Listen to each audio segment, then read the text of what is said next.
Hello everyone, Ami Tofo. In today's session, I would like to discuss with you about management. There are many people mentions to me that they have difficulties to manage their staff, their boss, their children, their partners, their friends, their work, their time, and even themselves. Why is it so difficult to manage things and people? What is management? Will management help us to lead a better life? Will management bring in harmony among people and even peace in this world?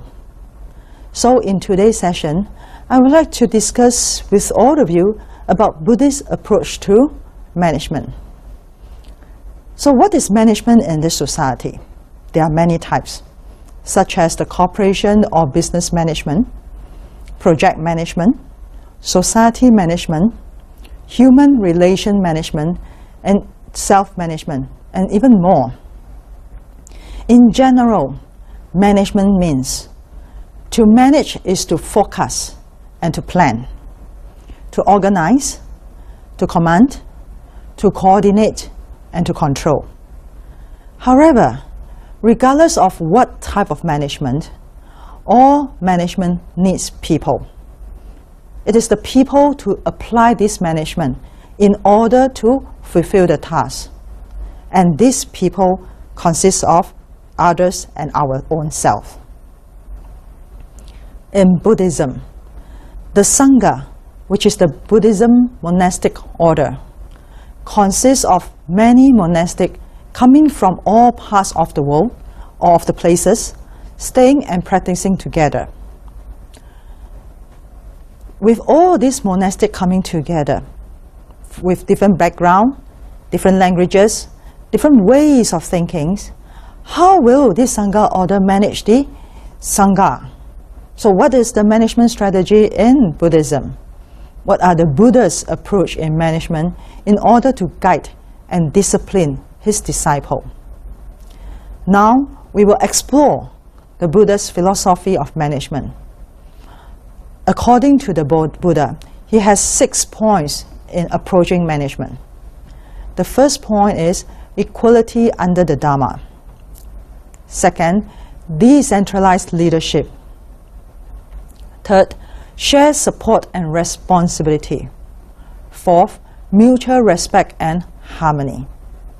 Fifth, communication and interaction. Sixth, democratic governing. So what is equality under the Dharma? The Buddha taught that all sentient beings have Buddha nature, and that all humans are inherently equal. He taught that all things arise from causes and conditions, and are not created by some sort of God. The Buddha used his teachings on the three Dharma seal and Four Noble Truths to confirm the validity of the Dharma.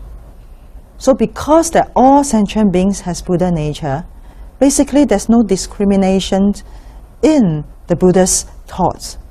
He do not believe in discrimination since everybody has Buddha nature. Decentralized leadership. Buddha established the precepts for disciples to abide by. Monastic will teach the precepts to others.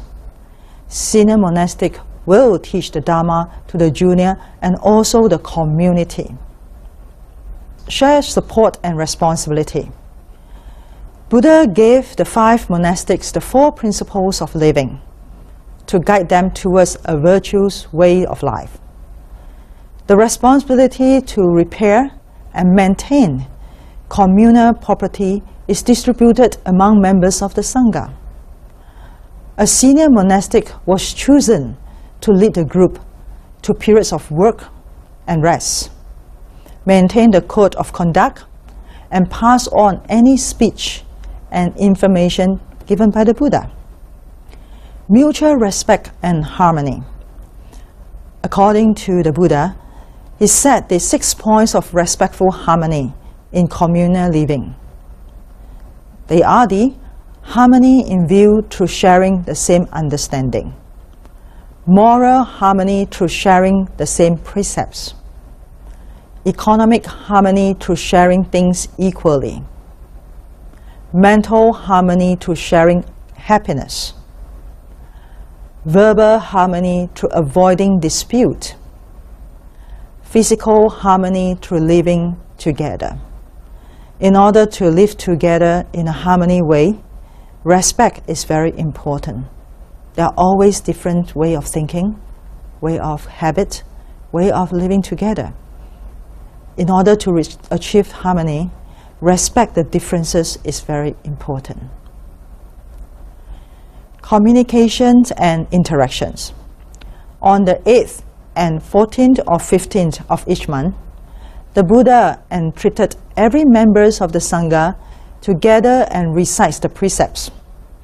Such gathering provided an excellent opportunity for interactions between monastics and fostered the value for productive and harmonized living.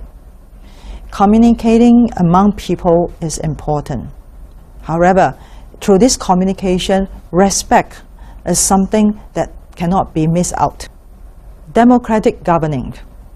The Sangha is governed by formal acts of the Sangha Karma, which are democratically ratified during monthly meeting held on the 15th of each month.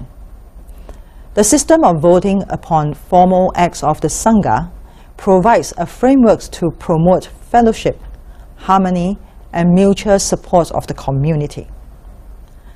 The system allows the community to function as an ideal moral society in which the four means of embracing are practiced. These four ways of embracing are giving, kind words, altruism, and empathy. So what are the managements according to the Buddhist Sutra? The Buddhist Sutra talks about management. In here, I'm going to introduce two common sutras that talks about management. One, Amitabha Sutra. Two, Universal Gate chapters of the Lotus Sutra. The Amitabha Sutra described Amitabha Buddha as creating the Western Pure Land of ultimate bliss. Amitabha Buddha is not only an expert in managing the environment, but also in managing people. He guides the spiritual developments of sentient beings, teaching them to mindfully to recite his name. Those in the Pure Land are guaranteed consistent progress in their practice. In the Pure Land of ultimate bliss, everyone is respectful, compassionate, peaceful, and joyful. The management of Amitabha Buddha is to create a pure land and guide the sentient beings to work and live harmony together. He guides the sentient beings to practice respectful, compassionate, peaceful, and joyful in order to achieve the ultimate bliss. The next sutras will be the Universal Gate chapters of the Lotus Sutra. Avalokitesvara Bodhisattva, able to oversee all living beings and relieve them of their suffering, while bestowing upon them wisdom and virtues to satisfy all their needs. Avalokitesvara Bodhisattva relieve people from suffering and bring them joy. She has the ability to accommodate the needs of others. She has to establish effective measures to solve problems in this modern society or the organization. The management of Avalokitesvara Bodhisattva is to manage sentient beings' mind and comfort them when they are not at ease. When any sentient beings that in needs, Avalokitesvara Bodhisattva will use her skillful means to help that person. Her management is very suitable in use in the human resources, and also when working in an environment that needs to interact with many people. Next, what is the management in the traditional Chinese monastery? Buddhism strongly emphasizes a friendly relationship between an individual and the group. This has led to the creations of rules governing communal interactions, such as the 6 point of reverent harmony. Chant Master Bai Zhang, rules of purity. To maintain an orderly monastery, one must be self-motivated, self-monitoring, and self-disciplined. The goal is to achieve and create a harmonized Sangha, ensuring that the Dharma can dwell in this world for a long time. And in the traditional Chinese monastery, there are 4 characteristics of management. 1. Governing by virtue. 2. Equality in labor. 3. Sharing responsibility. 4. Code of communal living. What is governing by virtue? A Chongling monastery is a public monastery. All property collectively belongs to the community. The abbot is chosen among virtuous senior monastics from all directions. Equality in labor. Everyone, regardless of rank or seniority, must participate in communal labor. Chan Master Bai Zhang emphasized that a day without work is a day without food. Sharing responsibility. Under the directions of an abbot, a monastery divides its responsibility and tasks among its members. Everyone has his or her own duties, and everyone supports one another. Well-defined job positions and a complete divisions of labor are important factors for the success and growth of an organization. Code of communal living. Monasteries have developed a set of rules governing their daily operation. Master Dao An established 3 sets of rules for his followers. 1. Rules for walking meditation, sitting meditation, sutra recitations, and Dharma talks. 2. Rules for Dharma practice, dining, and chanting for meal. And 3. The rules and method for repentance. During the Tang Dynasty, Chan Master Bai Zhang, Master Zhong Yi, and others composed various rules of purity texts, providing a written record of discipline at Chongling monasteries. So these are the managements in the traditional Chinese monastery. Now we are going to discuss about the Fo Guangshan approach to management for monastic. According to Fo Guangshan, monastics do not have their own private devotees, no private ownership of money or funds, mandatory rotations of jobs and positions, promotion and performance evaluation system. Fo Guangshan has set the basic management guideline for monastic, such as monastics do not have their own devotees. All devotees belongs to everyone, not just one person. Monastics also do not have their own property and money. Also, in order not to attach to the external factors or property, monastics in Fo Guangshan needs to rotate their jobs and position. Promotions and performance evaluation system in Fo Guangshan is to manage the monastic working level and quality. So what is Venerable Master Xing Yun's approach to management? He says to the subordinate, consider any effects in the organization as a whole. Divide responsibility with well-defined roles. Understand the importance of coordination. Plan for all things with care. Perform to one's fullness and with determination. Report regularly to keep one's supervisors informed. Take responsibility and accountable for them. Evaluate one performance and follow up.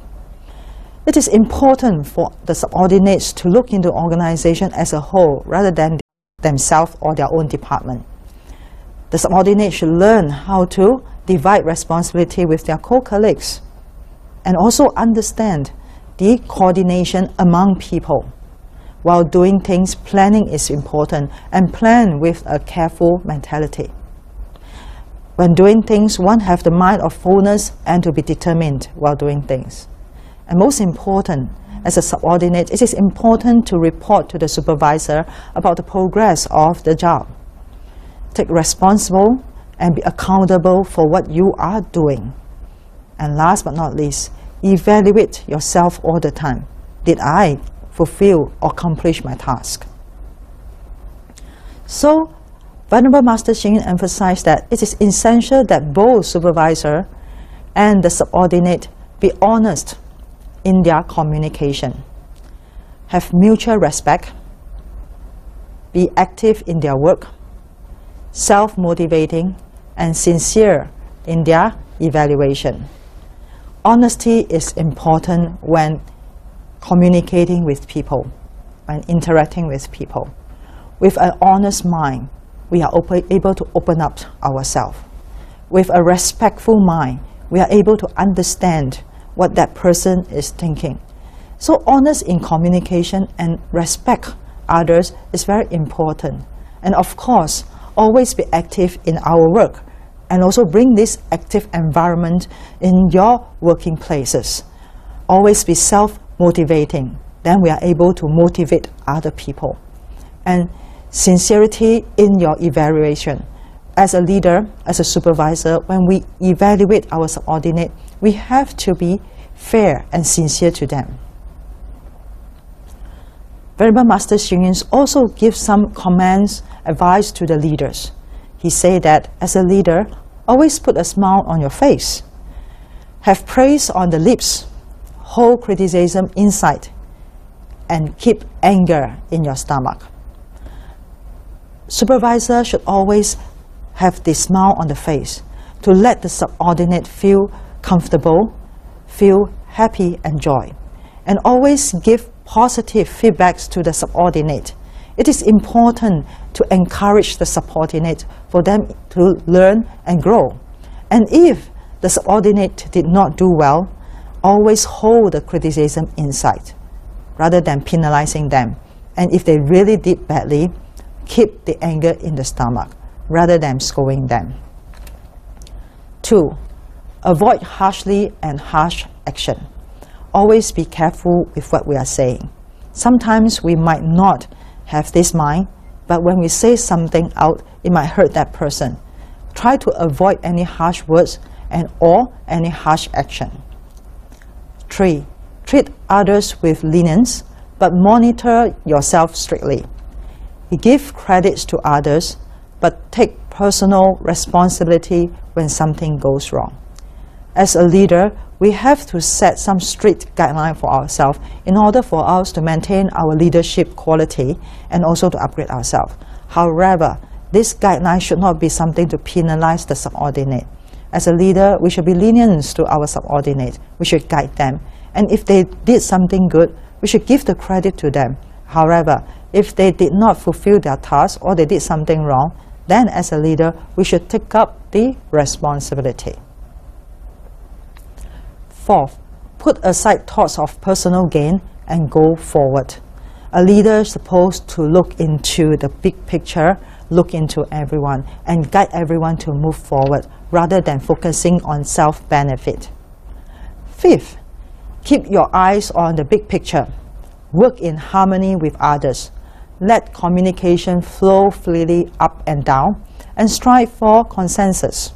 It is important for the leader to look into the big picture and guide everyone to move forwards to the future.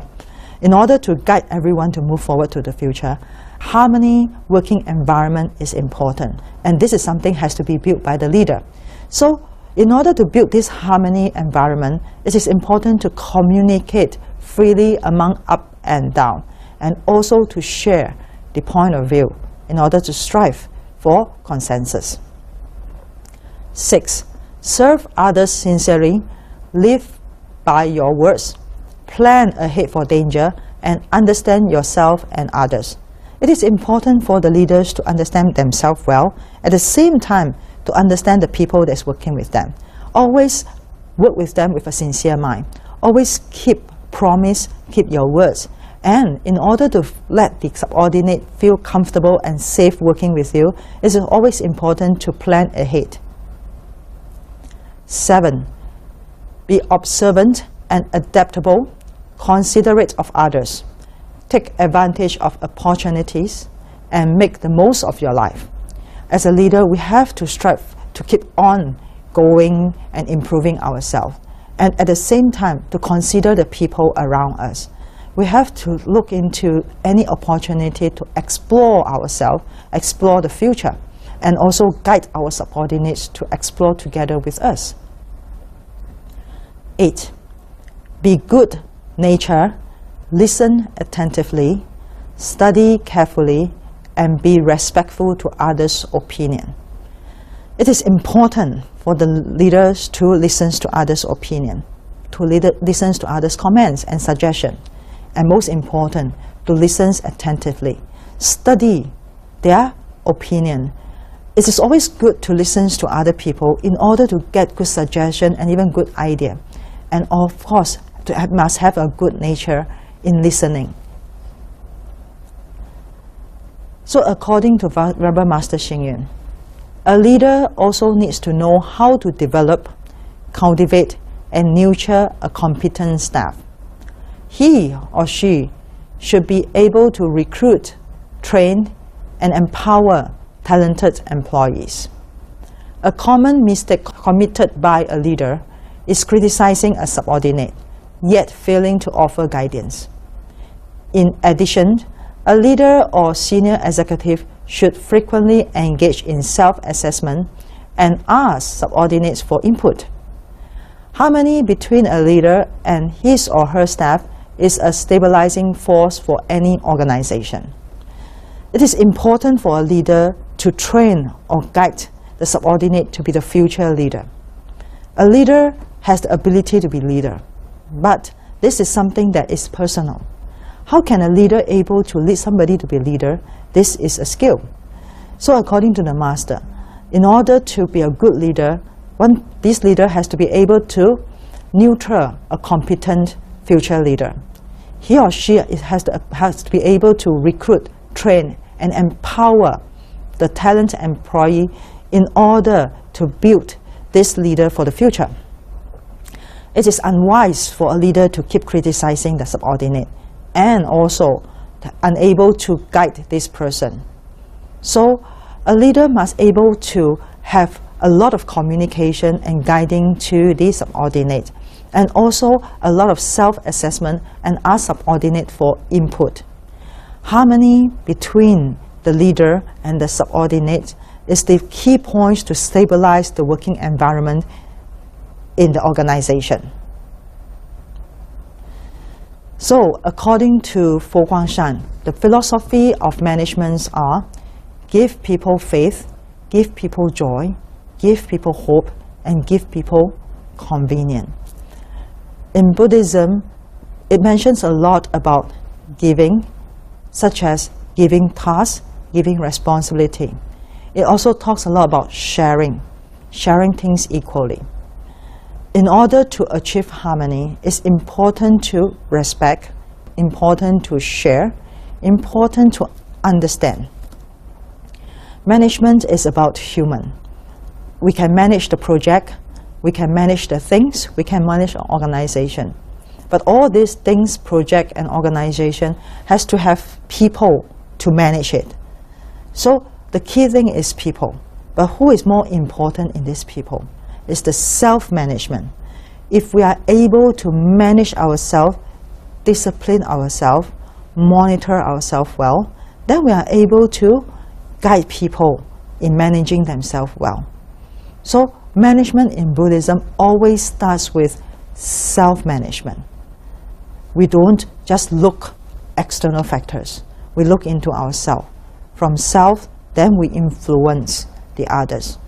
So in these short sessions about management, I share with all of you about the Buddhist perspective of management. And in the details that we discuss, in general, self-management is the key point in management. I hope that in these sessions, you're able to apply these teachings into your organization, into your family, and including yourself. Thank you very much. Amen.